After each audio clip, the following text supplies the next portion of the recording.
Hey tribe, Dawna here with Transformational Healing, and today we are going to do the first of two summer wild weed walks or herb walks.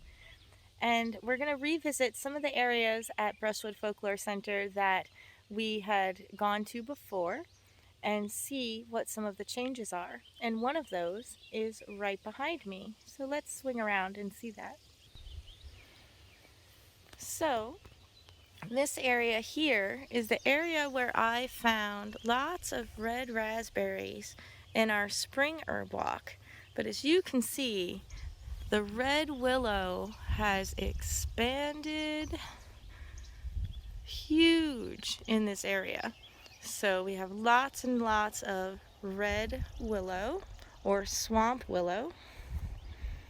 See it here. But underneath are all those raspberries that I was talking about. And I showed you raspberries with the raspberries on them. These are all first year raspberries. Raspberries produce in the second year. And I do see a couple way back there that have some berries on them. So there's a couple of second year ones in here. And all underneath in the undergrowth is all of that jewelweed that we had talked about. And it's actually getting pretty big. So we have lots of poison ivy protection over here as well. But not going to get quite as big as we thought. The raspberries are not going to get quite as much sun as I thought because the willow has definitely taken over. And as we slide back out in some of the other disturbed areas, I don't know if you guys recognize this one. That's that horse nettle. And this is not the place where I had seen it before, but it is all over the place here. So I will be pulling this out because this is very, very close to where my camp is. And I don't want the kids to end up with thistles in their feet. I spy elderberry, but there are a lot of other things that look just like elderberry. So please be very, very careful. I just happen to know that this is definitely elderberry without looking it up. But I want you guys to make sure because the other plants that look like elderberry are poisonous. This one is a raspberry, and I'm not sure if it is black or red raspberry at this time, but you can see the berries and the stems. They come off opposite just like the blackberries. But see how the leaves are not quite as sharp, and the new growth is a little bit different. But these guys are raspberry. My guess would be a black raspberry. And just have to point out my favorite sign at Brushwood because it is so true, it is unbelievable. And as we walk this way, you can see that this was the Japanese honeysuckle, and it has little berries on it now. Let's see if any of them are starting to ripen or not. I'll find some ripe ones in a little bit, but you can see all these little green berries, and they will turn an orangey color. And here they are. They're not quite fully ripe yet, but this is that Japanese honeysuckle that we saw in one of the first 3 videos in the spring, and it now has berries all over it. So the birds really do love them. So even though it's invasive, the birds love the berries, which is why they spread everywhere. And down here we are hiding some type of mint. I'll have to get the ID book to pull it out. So someone could have planted this mint here, or mint just escapes from gardens. There's some beautiful ones. So you can see that mint always has a square stem. So you can see that it's square. And the leaves are opposite. And this one smells more like what I would call a wild mint, but it's more like a spearmint than a peppermint, but it's not quite a spearmint. So just by smell I would call it wild mint, but I'd have to wait for the flowers to come out and identify it properly. And these guys, when I see them, I always think that these guys are bluets, but they are not bluets. Bluets only have 4 petals, and the forget-me-not has 5 petals. So these guys are growing everywhere all over here. I do not know if there are any medicinal uses for forget-me-nots, but obviously you can probably guess what the spiritual associations would be for a forget-me-not. See what else we have hiding around here. Lots of mint. This whole area is now filled with mint that was not like this. And you can see the jewelweed. That right out there is the much bigger jewelweed. The stuff that I pointed out that gets rid of poison ivy, or helps to dry out poison ivy, I should say. The juices from that plant. Right there, do that. Look at how bright these Japanese honeysuckle berries are. They are getting very, very red over on this side of the field. So as we move further to this end of the road, you can see, but it is not open yet. This is a Hypericum. This is a type of St. John's wort. You can see that it will have the little yellow flowers that will open at the top.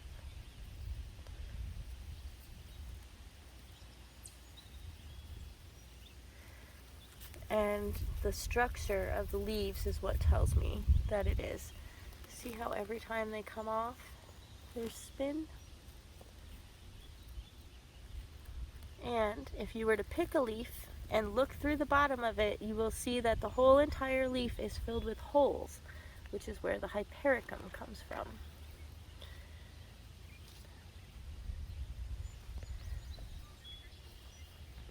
And we have daisies.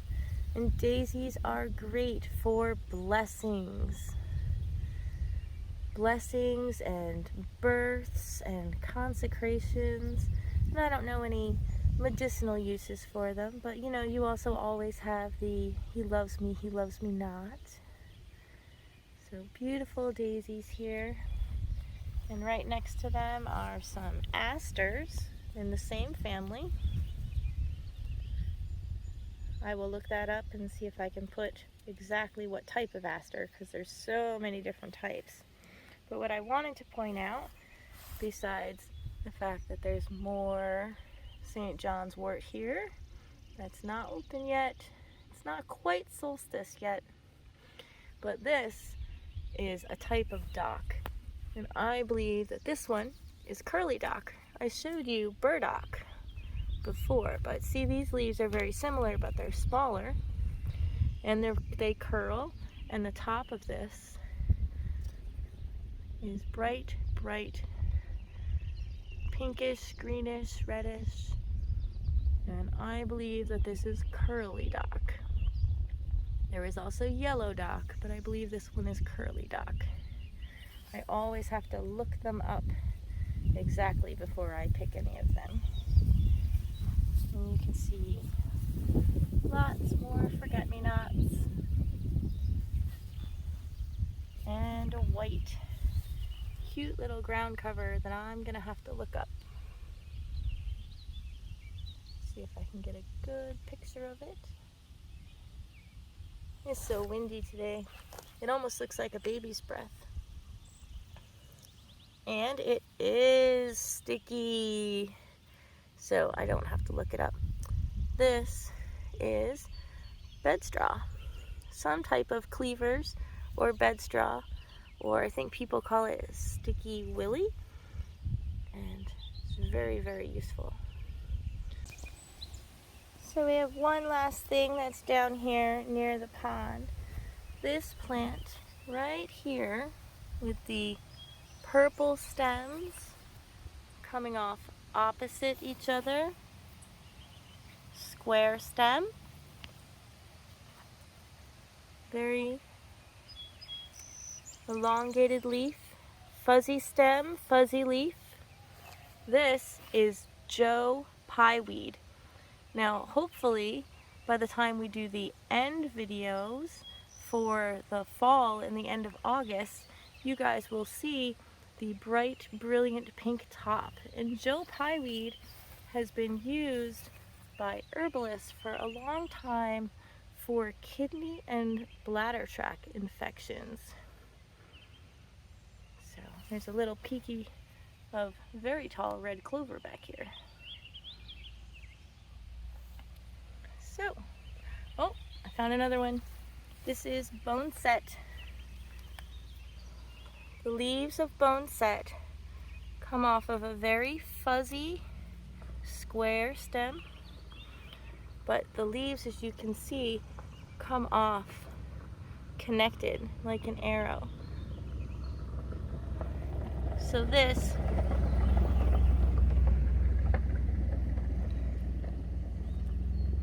is Boneset, and as it gets bigger, it will have a very big white flower on the top.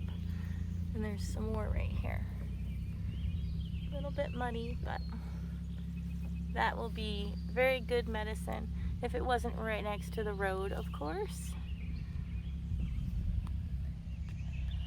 And I don't see anything else right this second, but we will find more things.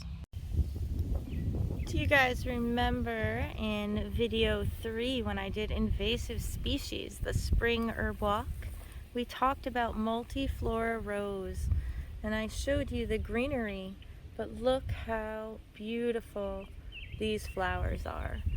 And see, this is why people planted this rose everywhere, to border their properties, and then it just spread, and it smells wonderful. It's a cute little white rose, but it is definitely invasive. It grows everywhere, and as you can see, it just keeps going and going and going, and it is blocking out all the other plants that would typically grow in here. So definitely not one that you want to keep around, but it smells beautiful and it does look pretty, so I can see why people used it.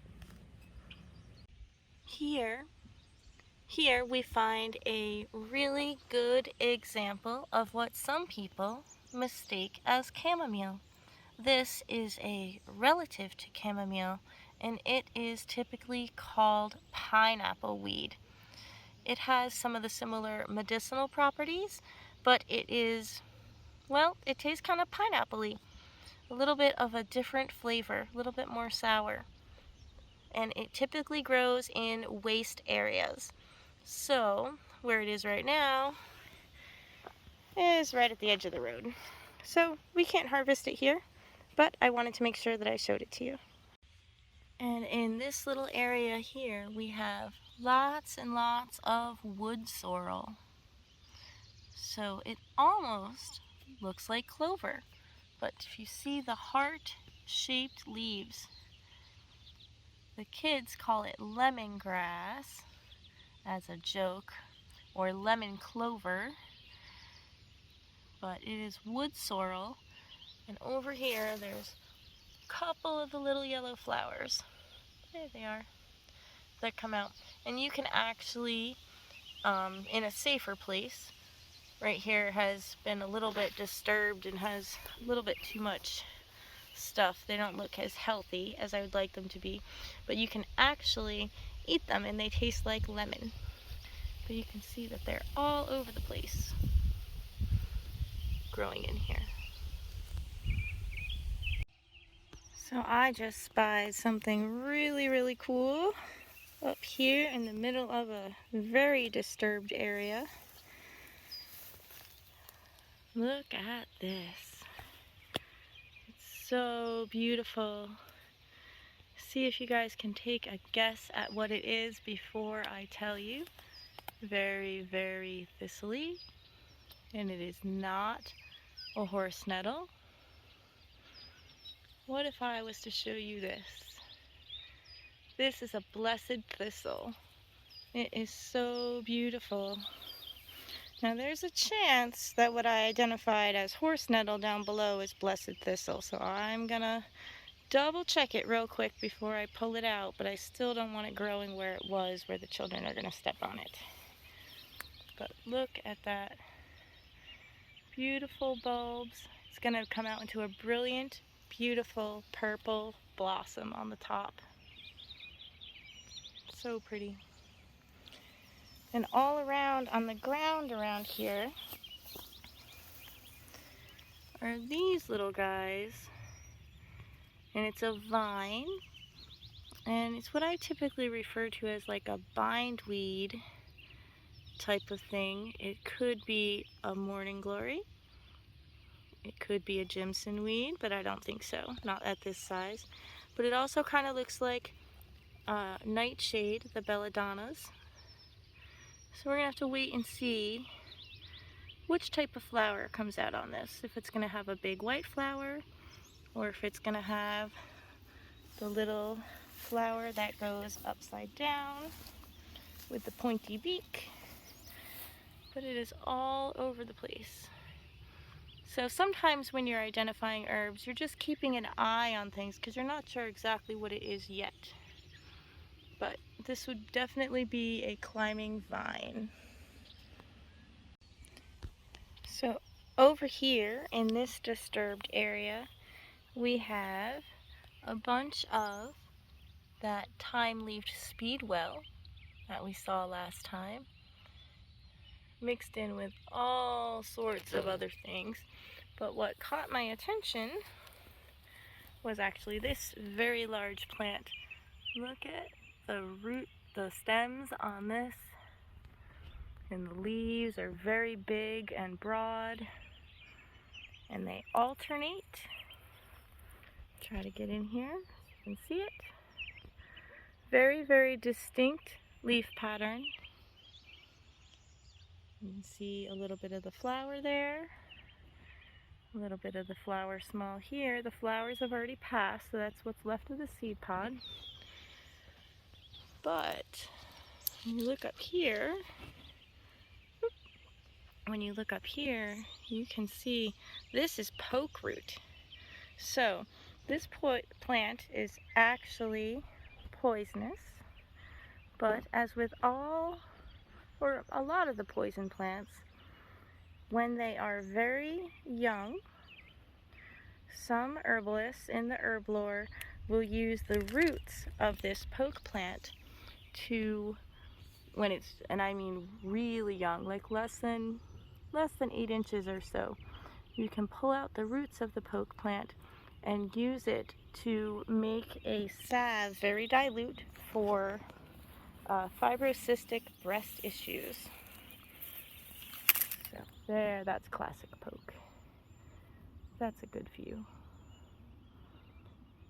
But poke root makes these awesome purple berries, and I will come back in the fall, if in the August videos for the fall weed walk, and see if we can see the purple berries. Now, we used to make dye out of them. So, like, we'd crush them up in cans and we would dye all sorts of things. We would use it as paint on rocks to paint rocks, and we would dye all sorts of things with them. And I know tons of people that played with pokeberries all the time. We knew we couldn't eat the pokeberries because they're, not good for you. Didn't realize how poisonous they were as kids, but they are awesome to make dye out of. So I know that this one has been here for quite a while. I'm actually going to pan back around again. Look at these old bushes, and you can see all the berries where the berries used to be. But that's it for our second summer weed walk. It's actually just before the solstice. Today is the 19th as I'm recording this one. So we didn't get our St. John's wort opened yet, and hopefully it may open before we leave and I can add it in with the picture opened, but we'll see what happens. And I hope that you join me on Thursday for the next wild weed walk. I'm gonna have some berries and things for you. So we'll see you soon, tribe. Many blessings.